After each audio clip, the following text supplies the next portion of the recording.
और एक दिन की बात है कि माता यशोदा लाला को स्तनपान करा रही थी, तो उन्होंने दूर से देखा कि तूफान आ रहा है, और उन्होंने देखा कि तूफान आ रहा है। अब माता ने लाला रोने लगा, तो लाला को क्या है, माता यशोदा ऊपर उछालने लगी। जैसे ही उसको ऊपर लाला को उछाला, जब उसने देखा कि माता तो ऊपर उछाल रही है, लेकिन क्या है, तूफान में एक राक्षस था, उसका नाम था तृणावर्त। माता में बस बस नहीं है, लेकिन जो मुझे ऊपर उछलना है वो ये राक्षस काम करेगा। अब जब उस राक्षस को देखा, तृणावर्त नामक एक दैत्य था, तो माता ने स्तनपान कराया। तो भगवान ने सोचा कि अब माता मुझे गोद से उतारने वाली नहीं है, क्या किया जाए। तो भगवान ने इतना अपना भजन बढ़ाया कि माता यशोदा ने अपने गोद में से लाला को नीचे उतार दिया। लेकिन सोच रही है कि इतना सा लाला इतना भजन कैसे हो। फिर बाद में समझ में आई, हाँ बहुत देर से स्तनपान कर रहा है, इसलिए इसलिए भजन हो गया। नीचे उतार दी और अपना काम करने लगा। जैसे ही राक्षस ने देखा, अपनी पीठ पर रखकर ऊपर उठा ले गया। अब भगवान लाला देख रहे हैं कि देखो ये तो है हमें सुनाता है, ये है मैं मामा मथुरा। दूर से सबके घर देख रहे हैं, लेकिन क्या है, भगवान ने इतना देर से भजन बढ़ाया कि जो राक्षस था उसने सोचा कि मैंने एक छोटे से बच्चे को उठाया है कि ये पर्वत ही उठा लाया। अब भगवान भगवान कहते हैं कि देखो मुझे लोग पत्थर में भी देखने लगे हैं। और भगवान जैसे ही राक्षस जो असुर था उसका मुंह पत्थर पर ही नीचे पटक दिया और धड़ाम से तड़ावट का उद्धार हुआ। इस प्रकार तड़ावट राक्षस का मर्दन भगवान ने कर दिया। अब एक दिन की बात है, लाला जैसे ही बड़ा हुआ तो गैयों के सींगों पर बैठने लगा, गाय पर बैठ जाता, कभी गाय के मुंह में हाथ डाल देता, कभी कहता कि मुझे कुछ चंद्र खिलौना चाहिए। इस प्रकार की भगवान लीलाएं करने लगे। इस प्रकार एक दिन की बात है कि माता यशोदा अपने गोद में लाला को रखे थे, और जब लाला को जैसे ही लाला ने मुंह खोला तो उसमें सारा ब्रह्मांड दिख गया। उन्होंने सोचा कि ये कैसे हो सकता है। तो भगवान ने अपने मुंह में यशोदा माता को 2 बार ब्रह्मांड का दर्शन करवाया है। पहली बार तो सोचा कि मेरी आंखें खराब हो गई इसलिए दिख रहा है। पहली बार जब माता यशोदा ने देखा इसके मुंह में तूफान, पर्वत, नदी, झरने, आकाश, पृथ्वी सब वायुमंडल दिख रहा है। पहली बार सोचा कि अरे मेरी आंखें खराब हो गई है, क्योंकि 80 साल की हो गई, 80 साल का मुझे लाला की प्राप्ति हुई है। तो एक बार उन्होंने सोचा कि मेरी आंखों में खराबी हो गई, इसलिए मुझे सब दिख रहा है। अब एक बार की बात है कि जो मथुरा में वसुदेव एक दिन गिरते हुए विचार कर रहे हैं कि मेरा लाला ना जाने कितना बड़ा हो गया होगा। और मथुरा में वसुदेव ने अपने मित्र से कहा कि हे मित्र का नाम था गंगाचार्य, बहुत बड़े विद्वान पंडित थे। उनसे कहा कि मित्र तुम ऐसा काम करो कि तुम गोकुल जाओ और मेरे लाला को देख कर आओ, खैरियत से है कि नहीं। तो बोला कि देखो मैं हूँ कंस का पंडित, विद्वान पंडित था, लेकिन मैं कैसे जाऊँ, किस बहाने से जाऊँ। तो ऐसा करना कि तुम उसका कभी नामकरण संस्कार नहीं हुआ है और तुम उसका नाम रखने के बहाने चले रहा। अब वह गंगाचार्य ब्राह्मण नंद भवन में गया, और जब नंद नंद ने देखा कि गंगाचार्य महाराज आ रहे हैं तो उनको प्रणाम किया, उनका स्वागत किया। तब नंद ने बोला कि हे ब्राह्मण, आपके कदम हमारे नंद भवन में पड़े हैं, तो कृपा करके एक बात बता दो कि जब से लाला का जन्म हुआ है तब से ना जाने कितने कितने राक्षस आ रहे हैं और ना जाने कितने अपशगुन हो रहे हैं, क्या किया जाए, इसकी कुछ राशि मासी देखो। जैसे ही गंगाचार्य महाराज ने अपनी पोथी तंत्रा उठाए और कहा कि बताओ लाला को नाम क्या है, हम पास में अपनी राशि चेक कर तब उनको ध्यान आकर लाला को तो नाम कुछ नहीं, हमको लाला लाला की तरफ अरे अरे जब नाम होगा तभी तो उसकी राशि बनेगी, तभी तो उसकी क्या है राशिफल देखेंगे। तो ऐसा करो महाराज, जब तुम आई गए हो तो इसको नाम रख दो। तब गंगाचार्य महाराज कहते देखो मैं हूँ कंस का विद्वान पंडित, अगर कंस को पता चल गया कि इसकी पंडिताई चारों ओर फैल गई है तो मेरी पंडिताई बंद हो जाएगी। ऐसा करो किसी को मैं नाम तो रख दूंगा लेकिन किसी को पता नहीं चलना चाहिए कि मैंने बच्चों का नाम रखा है।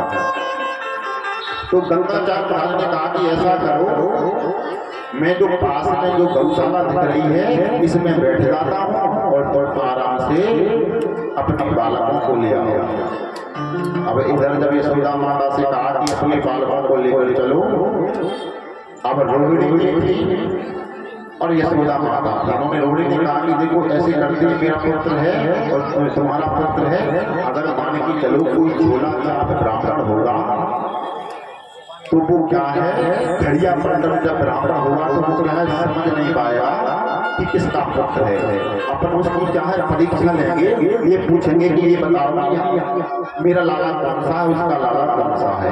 तो यशोदा माता का जो लाला था वो ले लिया रोहिणी ने और रोहिणी का जो लाला था वो ले लिया यशोदा माता और दोनों गौशाला में पहुंच गए।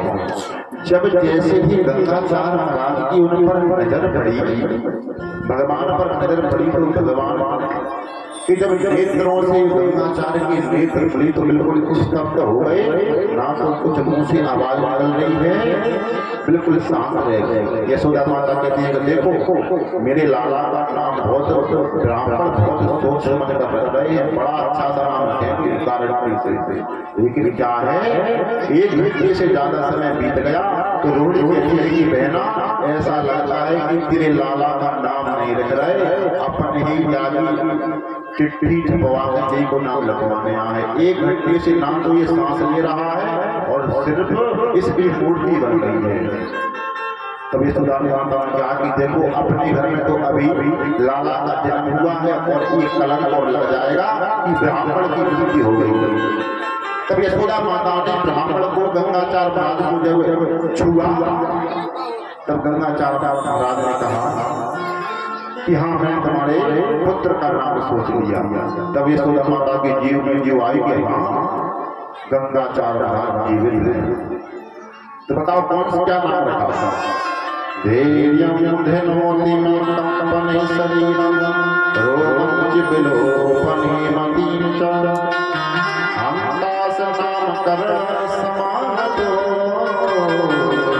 अमालोपितं पुनर्स्मृति विना अयं हि रोहिणी पुत्रः रम्यं सुहोत्रं गुणी आकिसिति रामेति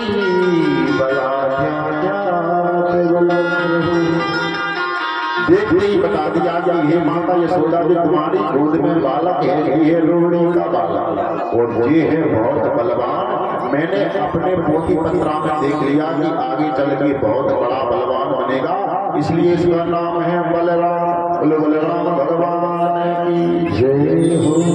अच्छा तो वो तो ठीक है, लेकिन मेरे लाला का नाम तो बताओ जो रोहिणी की गोद में डरे हैं। वो तो ठीक है, हमें पता चल गया कि हम अदला बदली करें, अदला बदली भले ही करें, लेकिन क्या है हम इसके पुत्र को ये मेरे पुत्र को कभी हम बिल्कुल सगे ही समझते हैं। अब तुम मेरे लाला को नाम बताओ। तो गंगाचार्य महाराज कहते हैं कि इसका तो ये नाम ही नहीं है, इसके तो जितने भी नाम हैं कम पड़ जाएगा। तब एक तरफ से भगवान ब्राह्मण गंगाचार्य ने 1000 नाम बता दिए। अब कहा कि देखो ये नाम मुझे अच्छे नहीं लग रहे, इसलिए नाम बताओ। गंगाचार्य कहते हैं बहोनी सत्पति नामानि रूपाणि च सतस्ते गुणकर्माणि रूपाणि कामवेदनो जनः। इसलिए गोपाल सहस्त्रम विष्णु सहस्त्रम अनेक नाम हैं। मैया कहती है कि हमें ये नाम अच्छे नहीं लग रहे, सहस्त्रम सहस्त्रम तुम तो ये चौकों तो नाम बताओ। तब गंगाचार्य कहते हैं कि हर सही कृष्ण, इसका नाम है कृष्ण। मैया ने कहा कि कृष्ण ये क्या है? जब कृष्ण कहती है तो मेरी तो जीभ भी लपेटा खाया है, अच्छा सा नाम बताओ। गंगाचार्य कहते हैं कि जो मैंने कह दिया तो कृष्ण ही होगा। ठीक है। अब घर पर जाती है तो कहती है कि यशोदा ब्राह्मण तो बहुत ओजस्वी और तेजस्वी विद्वान निकला, तो बता दिया कि तेरी गोद में मेरा बालक है, मेरी गोद में तेरा बालक। लेकिन नाम थोड़े ऐसे लगे तुम्हें बच्चा को तो बलराम ठीक ठाक लगाओ, लेकिन कृष्ण सोचो नहीं। ऐसा करती हैं कि तेरा पुत्र है उसका नाम मैं रख देती हूँ बलुका, और इसका नाम रख देती हूँ बलुका। क्या है कि कृष्ण अच्छा नाम है, बलराम बहुत लंबा चौड़ा। तो देखिए कोई भी व्यक्ति का नाम कुछ अलग होता है, लेकिन बचपन का नाम क्या है उसका कुछ अलग होता है। जैसे बच्चों को क्या गुड़िया बोलते हैं, जब छोटी होती है तो उसे गुड़िया गुड़िया बोलते हैं। अगर कोई गुड़िया हो जाता तो फिर क्या नाम अच्छा नहीं लगता, तो जब तक छोटी होती है गुड़िया कहते हैं, और बूढ़ी हो जाए गुड़िया तो उसका क्या है नाम बदल देते हैं। मतलब जो बचपन का नाम है वो अलग रहता है और जो राशि का नाम है वो अलग रहता है। अब इसी प्रकार जब उन्होंने अपने अपने नाम सोचे, इस प्रकार जब भगवान कृष्ण और बलराम दोनों हाथ पकड़ पकड़ कर चलने लगे। काले ब्रजतापे गोकुले राम केशव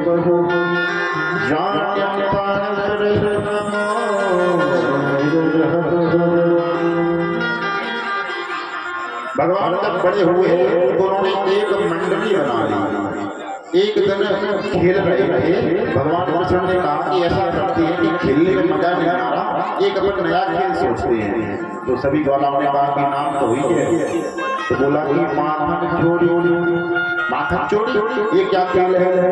अरे इसमें माखन चुराया जाता है। क्यों?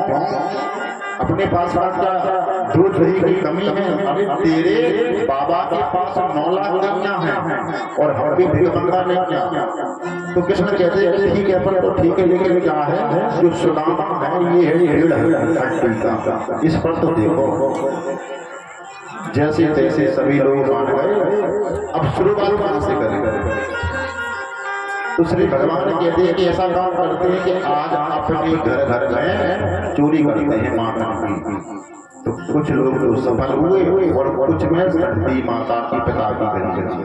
अगले दिन मंडली खड़ी हुई तो उन्होंने बताया कि मैंने तो माखन चुरा लिया, लेकिन सुदामा ने नहीं चुरा पाया। इस प्रकार सब अपना अपना वर्णन कहते हैं। तो उन्होंने कहा कि देखो तुम नहीं चुरा पा रहे, मैं हुआ तुम्हारी गेंद का सरदार, अब मैं बताऊंगा किस प्रकार का काम करता हूं। इस प्रकार सभी सदस्य इकट्ठे हो जाते हैं। सुदामा ने कहा कि ये बताओ तुम जब कह रहे हो कि मैं सरदार हूं, मैं स्कूल खुल रहा हूँ माखन चोरी सिखाने का, नाम क्या रखेंगे? बाल गोपाल चोर विद्या प्रचार मंडलम, ये नाम रखा है अपने अपनी मंडली का।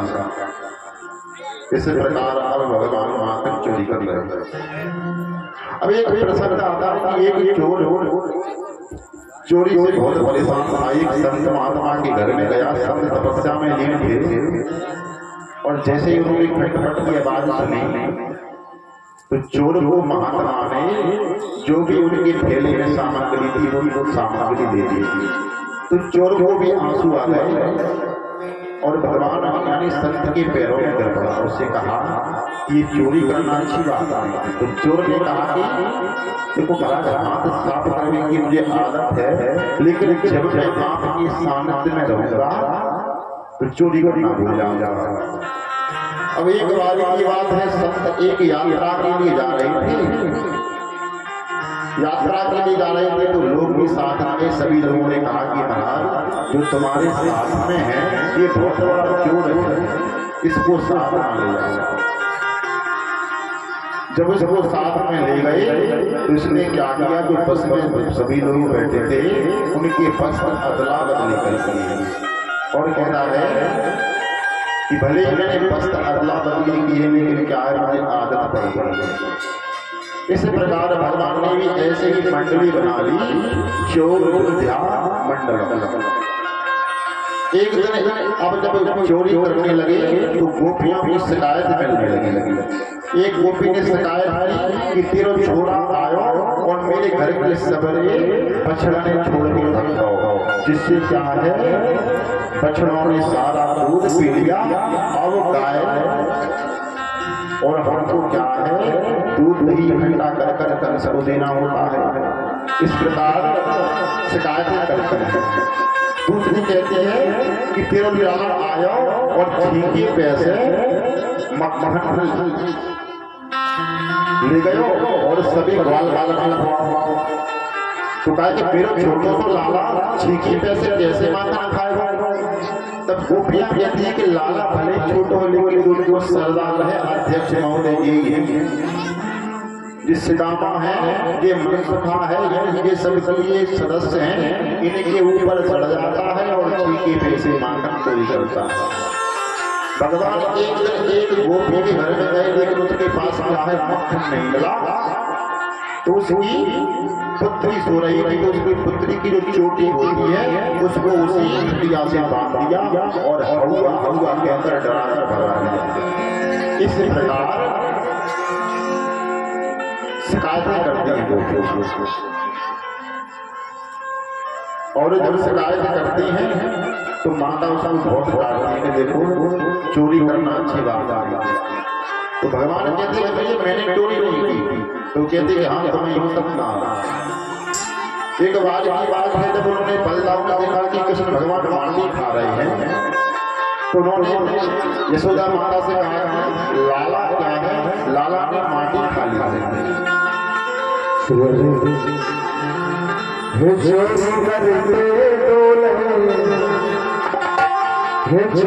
करते उस श्याम से सुनेना चोरी करते उस श्याम से सुनेना